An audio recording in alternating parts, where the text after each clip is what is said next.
Kisah Syekh Maulana Maghribi lengkap. Ada dua tokoh utama yang sering disebut nama ini. 1. Maulana Malik Ibrahim, Sunan Gresik. Sering dipanggil juga Syekh Maghribi atau wali senior pertama di Jawa. 2. Syekh Maulana Muhammad Al-Maghribi. Asal, usul, dan kedatangan. Syekh Maulana Maghribi adalah ulama besar yang berasal dari negeri barat, Maghrib atau Afrika Utara, atau Maroko atau Persia yang mulia, termasuk dalam wali songo angkatan pertama yang tiba di Jawa sekitar tahun 1404 Masehi.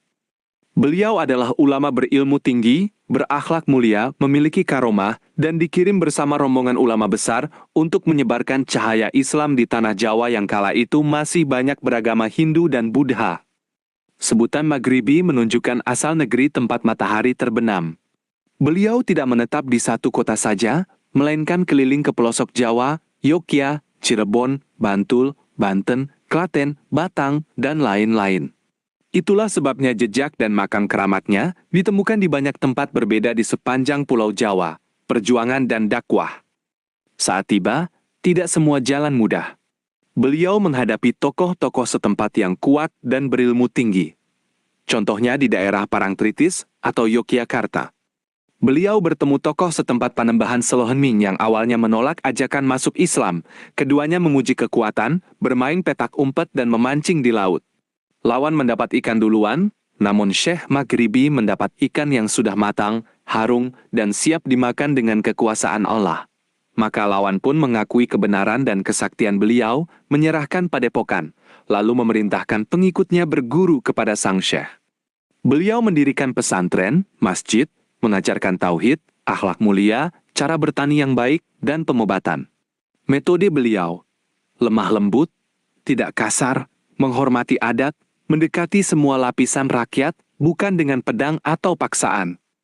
Dikenal juga sebagai pendahulu yang turut menurunkan silsilah Raja Besar Tanah Jawa, dihormati oleh Keraton Yogyakarta, dan dijaga secara khusus, jejak-jejak kehidupan.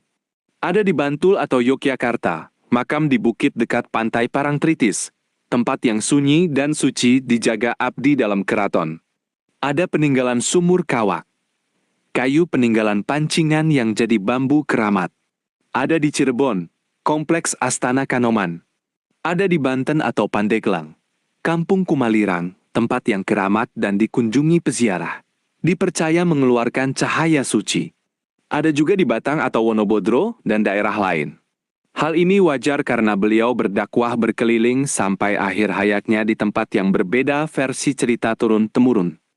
Jika yang dimaksud adalah Sunan Gresik atau Maulana Malik Ibrahim, yang juga sering disebut Syekh Maghribi.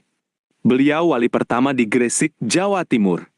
Mendirikan masjid dan pesantren pertama yang kokoh, berdagang, mengobati, mengajarkan pertanian maju.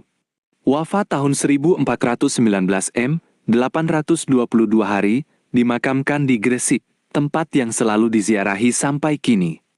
Sedangkan Syekh Maulana Muhammad Al-Maghribi, lahir 1321, wafat 1465, dimakamkan di Cirebon Kanoman.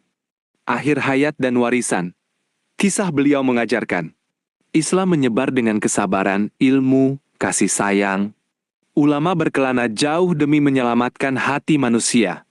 Jejak kesucian tetap terjaga, dihormati lintas daerah, menjadi tempat ziarah doa dan peringatan bahwa Allah melindungi hambanya yang berjuang di jalan lurus.